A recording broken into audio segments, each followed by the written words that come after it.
So you wanted to continue your study in architecture. If you are looking around to find the right architecture school for you, or wondering what architecture school looks like, today is the day that you will get the overview of what it is like to take degree of architecture in UiTM Puncak. In this video, I will focus on a few specific topics such as the academics, the cultural and activity that existed around our students' community, and how things are handled since the pandemic hits. The timestamp will be listed below if you are interested on a specific topics. Hi guys, it's a pleasure to have you here. My name is Nafisa binti Isam and I am currently a final year architecture student in UiTM Puncak.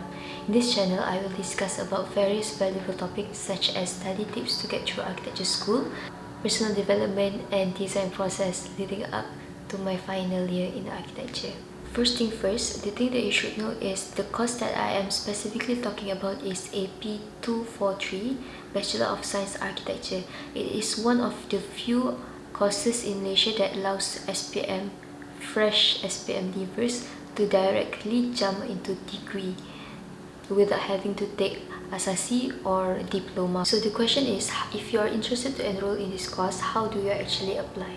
For SPM leavers, if you are interested in this course, as soon as your SPM result is released, you can apply at the UPU website by searching for the AP243 Bachelor of Science Architecture code and apply. So there are a few phases that you have to pass before you can actually enroll in this course. Because this course is very competitive, there are actually a few steps that have to be done before you can actually enroll into these courses. That step is the interview phases. So in my time, we actually have a face-to-face interview, and I take my interview at MRSM Alor Gajah. So right now, if I'm not mistaken, that you will be required to send your video resume talking about your strength, your weaknesses, and why you deserve to actually enter this course.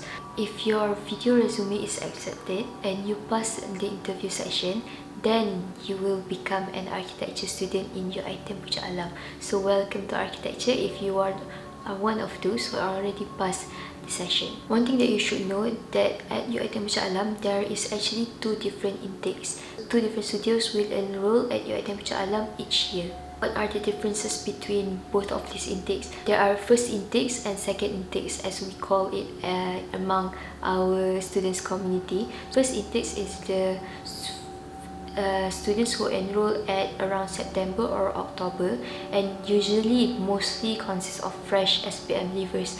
The number of the students there is actually significantly more than the second intake.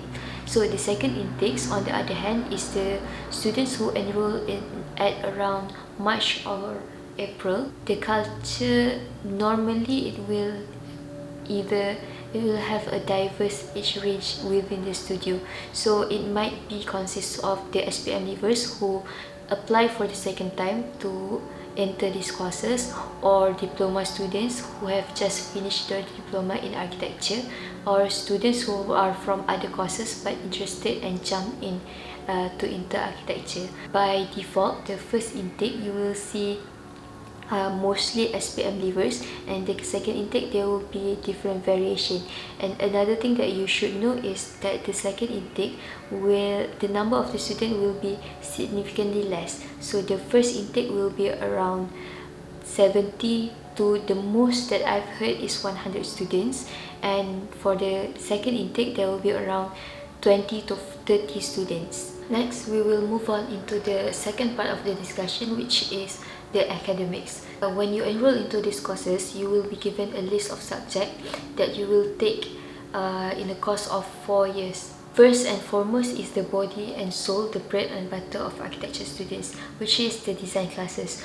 This is the subject that will actually take 90% of your time during the 14 weeks of studies, and will be the cause of your sleepless night during the semesters. Second parts will be the important and related to architecture subjects, such as construction technology, history, structure, and architecture science. This subject is very important, such as construction technology.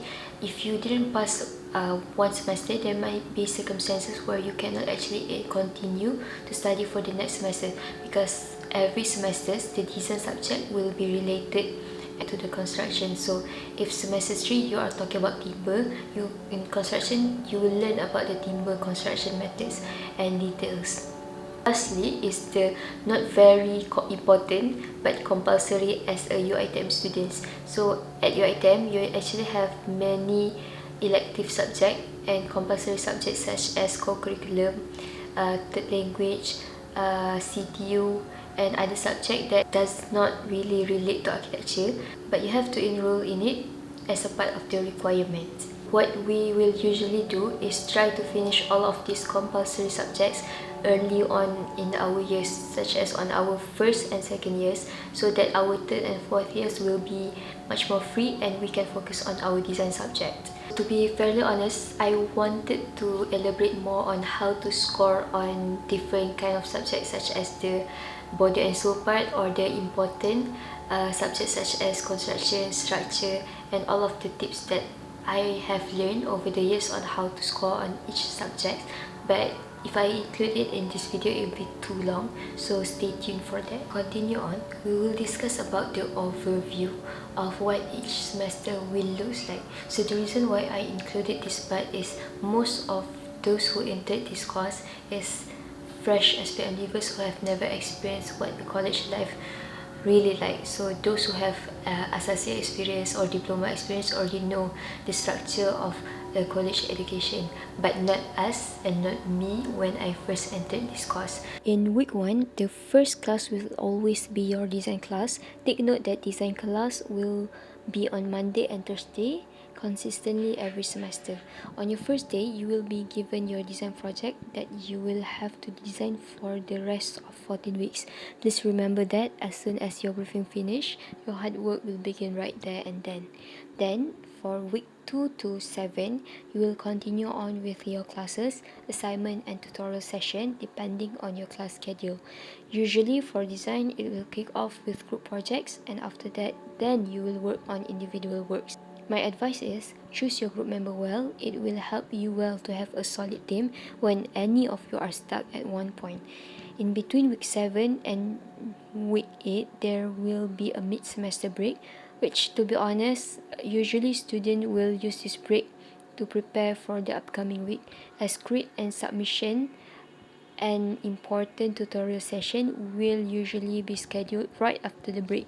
On the other hand, I still always make an effort to catch up on sleep during the holiday to avoid getting burned out for the upcoming weeks. Then for week 8 to 14, you will continue on with projects, but with a lot more intensity.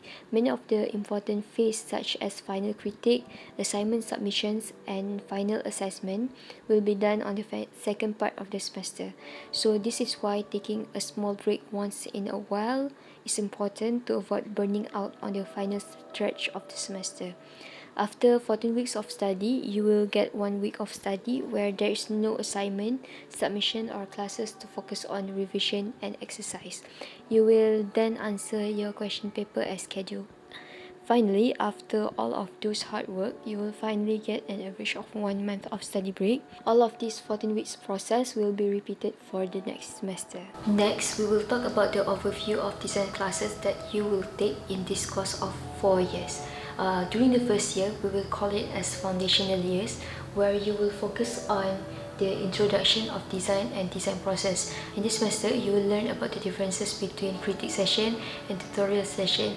What does it mean to use to have a good design process? What does it mean to use mock-up to explain your design to the lecturers and critique panels? So in the second year, after going through the foundational knowledge in the first and second semester, the third and fourth semester you will given a smaller, less complex architectural project where you will practice and strengthen your design process. So another thing that I would like to highlight is from semester 1 to semester 4 in UiTM Puncak, we will still be using manuals, presentation methods, which is you will still have to draw color, render and present your works manually without the assistance of digital software such as SketchUp or AutoCAD. In your third year in architecture in UiTM Puncak, you will then transition from manual works into digital works, and you will given a larger scale project with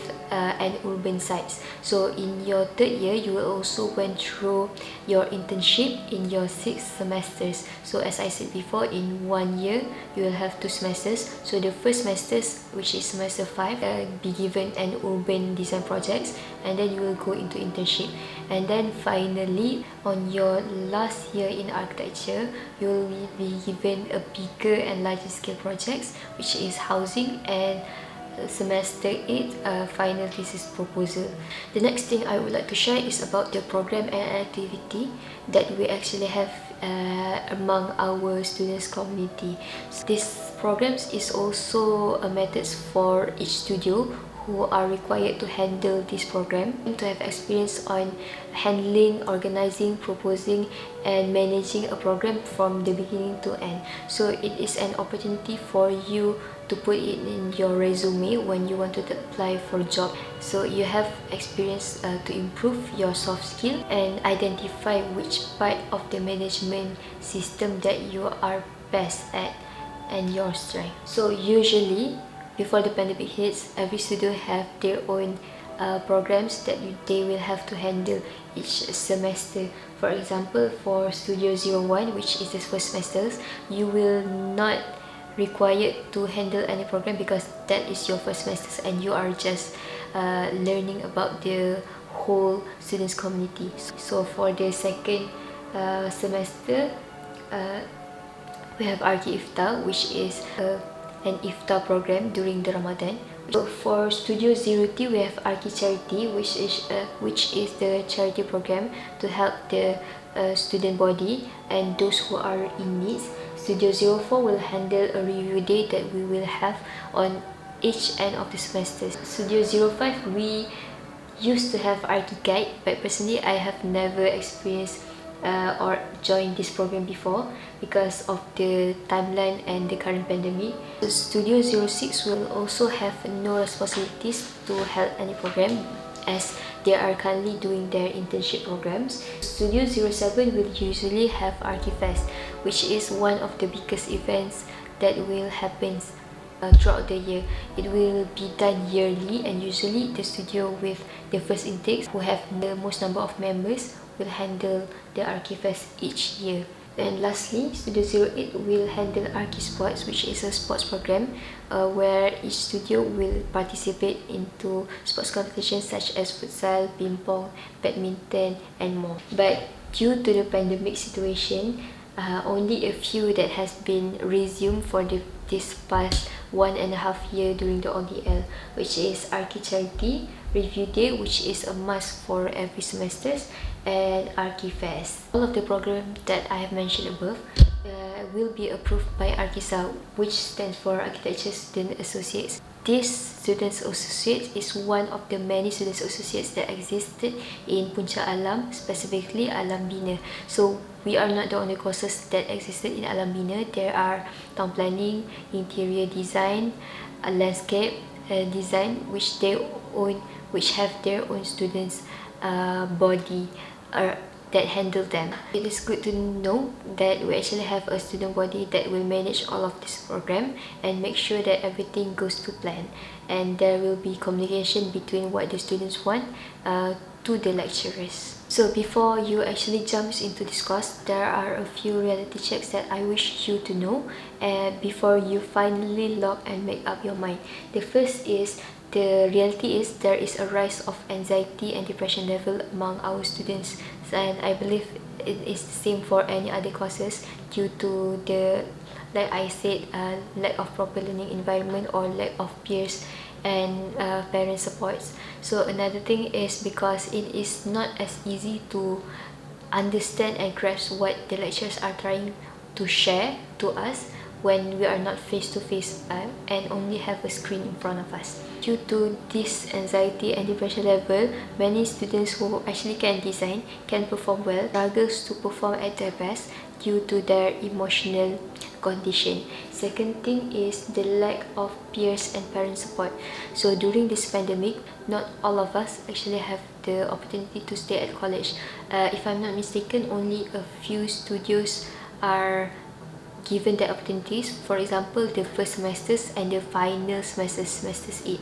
Usually we will have to work on our projects inside our studios, so there will be a process of peers learning and peer support.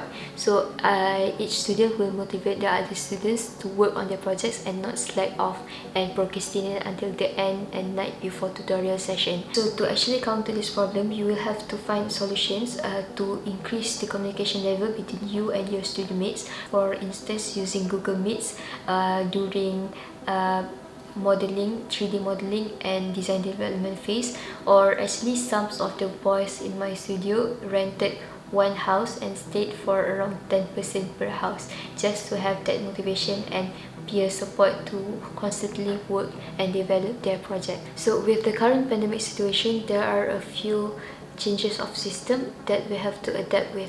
For example, the first and foremost is online submissions and online examinations. So previously with our design project, we will have to pin up and present it inside our studios, where the studio leader will have the opportunity to walk around and see the progression and the final product of our designs. So with the current situation, we all have to submit our projects mostly through Google Drive with a certain time frame and time limit. Another thing is online examinations. We used to take our examination in Dewan Berlian at Alam Bina Puncak, but with the current situation, all of us will take our examination paper at home. So the question paper will be released at the set time. For example, our exam begin at 9 AM, so the paper will be released at maybe 8:45 or 8:50. So the student will have the opportunity to print out the examination paper and take selfies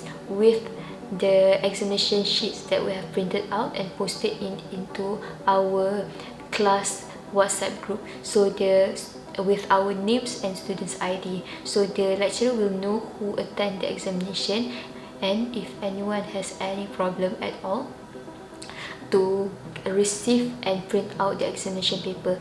And then you will be given a certain set of time for you to finish up the question and submit it, usually using Google Classroom. I have 2 semesters experience of ODL where I have to answer examinations online. So usually the lecturers will be a bit more lenient, and as they are trying to figure out the way to make the system convenient for the student to be able to submit on time. So the time might get a bit longer, or the question paper will be released slightly earlier, so students who have a problem with their internet connection can receive that question paper early on. Next thing is learning environment. So the biggest changes as design students is we cannot work on our projects inside our studios, and we all have to do it at the comfort of our own home. And let's be real, not everyone has the privilege to have a large area of home or a comfortable facilities to do the projects. Another thing about learning environment is also the response of our parents to our lifestyle. Even though we are still busy before the pandemic, all of those business are hidden as we are living at Puncak Alam. So when we are doing our projects at our own home, there will be a bit of culture shocks of how much work that we have to do, that we didn't have the time to actually connect and spend time with our families, depending on what kind of students you are. Before you actually enter these courses, my advice would be to have a conversation with your families and parents that you will have to put a lot amount of efforts and commitment to finish up your projects. This is not the course where you can slack off and procrastinate until the near end of your submission deadline, because there is a process that need to be fulfilled from week 1 to week 14. And the last thing that I would like to talk about is the lack of studio experience. So as we are not studying face-to-face right now, and all of our classes are within the Google Meet realm, the studio will not be as close with each other as it used to be. So there is a lot of effort that need to be made between us students to ensure that our students still stick together from the beginning to end, and to reduce the amount of students who fail the design classes or actually eventually drop out of the classes. So to conclude, what are the advantages that you will have if you pursue architecture in your UiTM? The first and foremost I would like to say is the community that we have. So it is easy to find references and ask for advice from our seniors, especially because we have review days from not only degree student but also master. So if you are planning on continuing your studies in Master of Architecture in your UiTM, you already have the exposure of what kind of brief and what kind of project that you will do. The second advantage would be affordable fees. So to be honest, architecture school is not cheap, because you will have to spend money to buy all of the items, all of the tools and hardwares that you will use. For your final projects, you might spend hundreds to print out your projects, to buy materials for your models, and many more items. So when I said affordable, it is in terms of the university fees, which is on average without the hostel accommodation would be around RM 590 ringgit every semester, which is much cheaper than architecture school in other universities. The third advantage will be the holistic and comprehensive skills that you will gather over the course of 4 years. As I have mentioned before, the classes that are compulsory for you to enroll through your UiTM requirements are not just there for fun. Those subjects are actually very helpful at some point in life. So those classes can be public speaking practices, report writing classes, or third language that can be useful when you are trying to find a job in the near future. What are the downsides if you take architecture from SPM direct to degree in UiTM Puncak? The first thing would be is the online learning. So as I can see, even though I have mentioned a lot of programs, a lot of advantage of our students community, some of it are watered down due to our current learning conditions. So the second disadvantage will be the busy schedule. So for any architecture or design students who have a studio, be prepared to give 110% of your efforts. So it is not a course where you can slack off. You have to continuously produce something and develop your design for you to even pass each classes. To end this video in a positive note, it is actually not impossible for you to be able to perform well in this course. There are many students who receive great experience and great results by working hard and putting all of their efforts in their designs. So don't worry too much about it if you are considering to enter this course.